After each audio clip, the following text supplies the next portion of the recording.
quand la tristesse arrive, je sais tu es là, toujours près de moi. Bon vendredi, bienvenue à votre émission de la Victoire de l'amour. Aujourd'hui, on rejoint quelqu'un qu'on apprécie beaucoup, notre ami Pierre-Luc.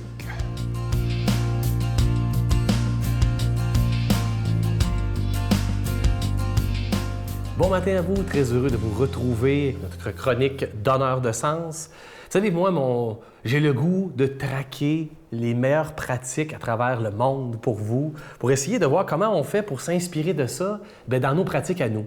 Parce que je m'aperçois que dans nos églises, dans nos groupes de jeunes, j'ai souvent des gens qui m'interpellent pour me dire comment je fais pour, je vais utiliser un mot qui va être très important, comment je fais pour innover. Innover, c'est améliorer ce qu'on a déjà. C'est pas inventer.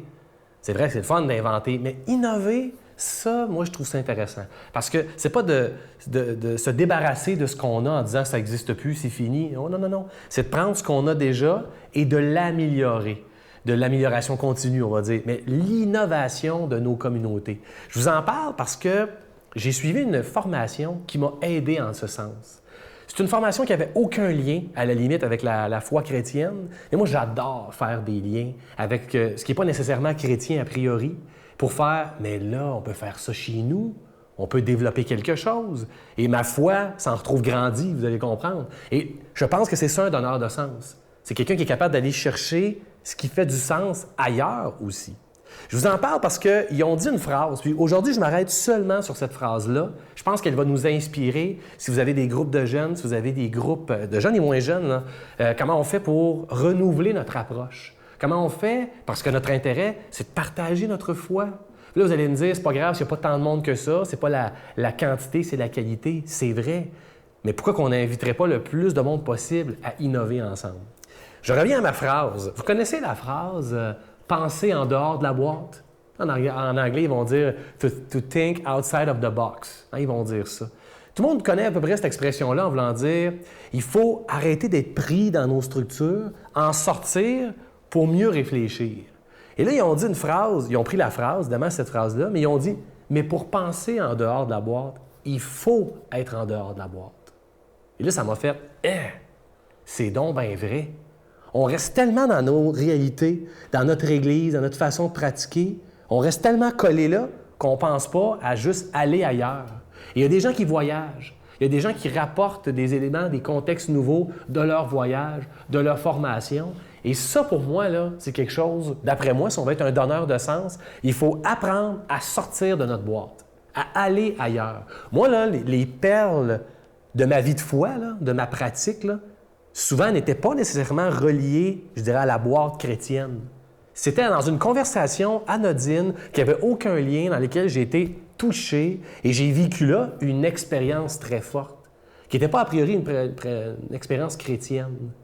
Moi, je vous invite à sortir de votre boîte, à aller voir d'autres expériences. Et là, je ne vous dis pas de sortir de l'Église, là, d'aller dans d'autres formes d'Église, là, pas nécessairement, mais d'aller suivre des formations, d'aller lire des livres qui ne sont pas nécessairement reliés. Mais qu'est-ce qu'il y a là-dedans qui nous appartient? Moi, je vous rappelle d'une phrase du pape qui disait « il faut aller en périphérie de l'Église ». Je pense que c'était un peu ça qu'il voulait nous dire. Sortons de la boîte pour vraiment penser à l'extérieur de la boîte et être des donneurs de sens convaincus. Notre Père qui es aux cieux, que ton nom soit sanctifié, que ton règne vienne, que ta volonté soit faite sur la terre comme au ciel. Donne-nous aujourd'hui notre pain de ce jour. Pardonne-nous nos offenses comme nous pardonnons à ceux qui nous ont offensés. Ne nous laisse pas entrer en tentation, mais délivre-nous du mal, car c'est à toi qu'appartient le règne, la puissance et la gloire pour les siècles des siècles. Amen. Je continuerai à croire, même si tout le monde perd espoir. Je continuerai à aimer, même si les autres parlent de haine. Je continuerai à construire, même si les autres détruisent. Je continuerai à parler de paix, même au milieu d'une guerre. Je dessinerai des sourires sur des visages en larmes et je tendrai les bras à ceux qui se sentent épuisés. Oui, je continuerai à croire. La caravane de la Victoire de l'amour vous invite au sanctuaire Notre-Dame-du-Cap le samedi 17 août en compagnie du Père Michel-Marie de Paris, Monseigneur Pierre-Olivier Tremblay, Brigitte Bédard et Sylvain Charon, sous le thème « Venez à moi, vous tous qui peinez, et je vous donnerai le repos ». Conférence du Père Michel-Marie, célébration eucharistique, spectacle du Père Michel-Marie tout en chansons, dîner et souper inclus, transport en autocar de luxe au départ de plusieurs villes du Québec, à partir de seulement 149 $. Réservé au 1-877-277-4412. Je prends quelques instants pour solliciter votre aide pour le ministère de la Victoire de l'amour. Comme je vous le disais la semaine dernière, les mois d'été, c'est toujours les plus difficiles, juillet en particulier. Alors, c'est pourquoi il n'y aura pas de cadeau du mois et c'est toujours un risque lorsqu'il n'y a pas de cadeau parce qu'il y a des gens qui se disent « ben moi, s'il n'y a pas de cadeau, je ne donnerai pas », ce qui est triste d'ailleurs, mais on prend ce risque-là et je confie cette situation à Marie, qui est Notre-Dame de la Providence, afin qu'elle prenne soin de la Victoire de l'amour et évidemment qu'elle vous inspire le geste à faire pour ce mois de juillet. Et comme je vous dis, il n'y aura pas de cadeau du mois. Le plus beau cadeau qu'on peut vous faire, c'est d'avoir ces émissions depuis plus de 24 ans, 7 jours par semaine, sans interruption. Ça tient absolument du miracle. Je vous donne l'adresse à vos remerciants de tout cœur de votre don spécial de l'été 2019. La Victoire de l'amour, case postale 120, succursale Boucherville à Boucherville, le J4B 5E6. Je vous la redonne. La Victoire de l'amour, case postale 120, succursale Boucherville à Boucherville, le J4B 5E6. Également par téléphone, par carte de crédit, du lundi au jeudi pour la période estivale, de 8h à 17h dans le 514-523-4433, 523-4433 ou sans frais le 1-888-811-9291, 1-888-811-9291 et aussi sur notre site Internet. Vous savez que c'est une façon très rapide et très sécuritaire de faire votre don. C'est le www.lavictoiredelamour.org. Alors, merci de tout cœur, même s'il n'y a pas de cadeau du mois, de faire un don tout à fait spécial pour la Victoire de l'amour, parce que vous savez que sans vous, ce ministère-là ne pourrait pas exister. Mais merci parce que ça fait plus de 24 ans que nous sommes ensemble.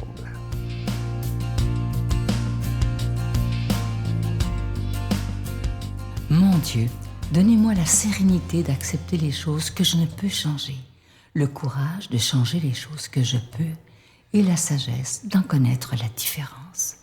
Amen. Aujourd'hui, la parole de Dieu est proclamée par notre ami, l'abbé Éloi Giard.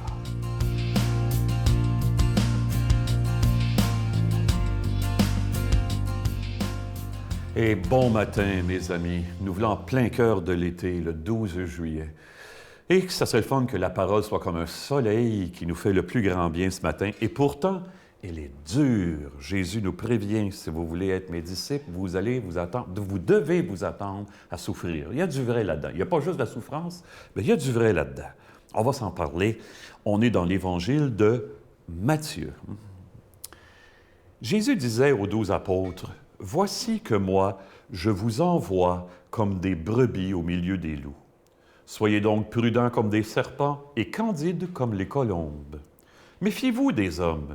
Ils vous livreront aux tribunaux et vous flagelleront dans leurs synagogues. Vous serez conduits devant des gouverneurs et des rois à cause de moi. Il y aura là un témoignage pour eux et pour les païens.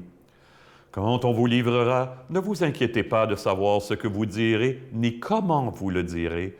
Ce que vous aurez à dire vous sera donné à cette heure-là. Car ce n'est pas vous qui parlerez, c'est l'Esprit de votre Père qui parlera en vous. Le frère livrera son frère à la mort, et le père son enfant. Les enfants se dresseront contre leurs parents et les feront mettre à mort.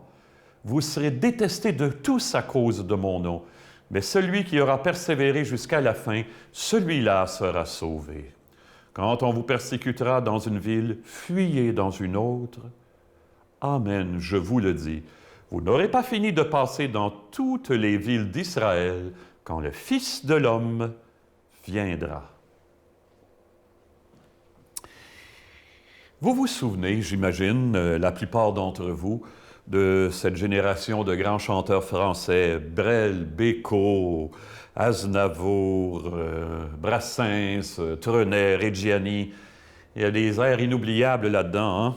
Et je voudrais vous rappeler une chanson de Serge Reggiani, dont ça se peut pas, vous n'ayez pas en mémoire au moins la mélodie. C'est la chanson « Le Déserteur ». Le début Monsieur le Président, je vous fais une lettre que vous lirez peut-être si vous avez le temps, bon, etc. À un moment donné, il dit, quand j'étais prisonnier, on m'a volé mon âme, on m'a volé ma femme et tout mon cher passé. C'est comme si, en quelque part, par l'action des hommes, quand on refuse d'entendre la bonne nouvelle, on aime mieux se battre, on aime mieux faire la guerre, on est capable de tout détruire, plutôt que de construire avec le Christ. Évidemment, on n'est pas en guerre dans notre société, quoiqu'il y a plus de chrétiens que jamais qui sont persécutés sur la planète, vous le savez, hein? Dans cette année-ci, là, les chrétiens souffrent plus que jamais sur notre planète. Mais nous, on est dans une société d'hyperconsommation. Je lisais un commentaire d'un philosophe qui connaît bien son affaire, Luc Ferry, et il disait ceci, pour qu'une société comme la nôtre fonctionne, il faut que toutes les valeurs traditionnelles soient relativisées ou carrément détruites, parce que sinon on consommera pas assez et ça ne fonctionnera pas. Vous vous imaginez, on s'emploie dans un monde comme le nôtre à détruire toutes les valeurs traditionnelles, la communion, le don de soi, la présence gratuite à l'autre, donner sa vie, oui, pour que l'autre puisse grandir, la famille, etc. Des valeurs si importantes, il faut détruire ça.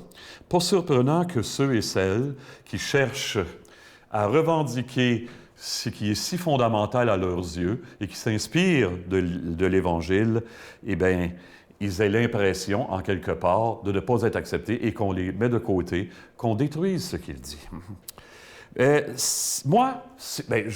On se fait dire ce matin, si tu refuses de te faire voler ton âme en quelque part, attends-toi à des persécutions, dit Jésus, qui ne sont pas justifiées, mais qui sont inévitables. Et je me souviens, je suis allé il y a quelques mois dans des classes de secondaire 5, dans une école privée à Saint-Hyacinthe. Je faisais mon témoignage, j'interpellais les jeunes et je leur disais, si tu laisses ton cœur te parler une fois, une seule fois, pour te dire ce qu'il a toujours voulu te dire, mais que tu lui as jamais permis de te dire, si une seule fois tu prends le risque d'écouter juste un petit peu ce qu'il a à te dire, mais qu'il ne t'a jamais dit, jamais plus ensuite tu ne pourras le faire taire. Oh, ça fatigue les jeunes. Puis il y en a qui s'employaient à poser des questions, non pas pour aller plus loin, pour éclairer ce que je disais, mais pour essayer de me faire trébucher dans ce que je disais, pour essayer de me faire paraître ridicule avec mes convictions. J'ai assez d'expérience, je suis capable de leur répondre doucement et de les renvoyer au meilleur d'eux-mêmes. Oh, on a eu des bonnes rencontres, hein, mais ça n'a pas été facile. Jésus nous prévient aujourd'hui, l'Esprit parlera en vous. Il y a quelqu'un en nous qui s'appelle l'amour, qui est plus fort que tout. Même si on nous déteste parfois, si on ne nous reçoit pas, ou même si on nous persécute, on ne pourra jamais nous l'arracher. Eh bien, ce n'est plus nous qui parlons, c'est lui qui parle en nous. Qu'il nous soit donné de grandir dans l'amour du Père, du Fils et du Saint-Esprit. Amen. Bonne vie, à bientôt tout le monde. Je vous salue Marie, pleine de grâce. Le Seigneur est avec vous. Vous êtes bénie entre toutes les femmes, et Jésus, le fruit de vos entrailles, est béni. Sainte Marie, Mère de Dieu, priez pour nous pauvres pécheurs, maintenant et à l'heure de notre mort. Amen. Nous sommes vendredi, donc vous le savez, tous les vendredis à 15h cet après-midi, la famille de la Victoire de l'Amour se rencontre virtuellement pour faire un Notre Père, un Je vous salue Marie avec tout son cœur et un Gloire soit au Père. Ne manquez pas dimanche, j'ai reçu une invitée absolument extraordinaire. Elle est chirurgienne en ORL et vous allez voir la foi qu'elle a, j'en reviens pas. Elle a même décidé de se consacrer, elle va nous expliquer comment, mais elle consacre toute sa vie à Dieu. Elle prie même pour tous ses patients. Écoutez, ça dimanche, c'est vraiment très bon. Bye! Parce que j'aurais guéri votre cancer, mais vous allez vivre comme un cancéreux. Et c'est pas ça mon but. Mon but, c'est que vous viviez comme une personne entière et pleine, une personne qui a eu un événement dans sa vie, mais qui ne la définit pas en soi, qui est seulement une partie de son expérience, puis qui va bâtir sur cette expérience-là pour justement goûter plus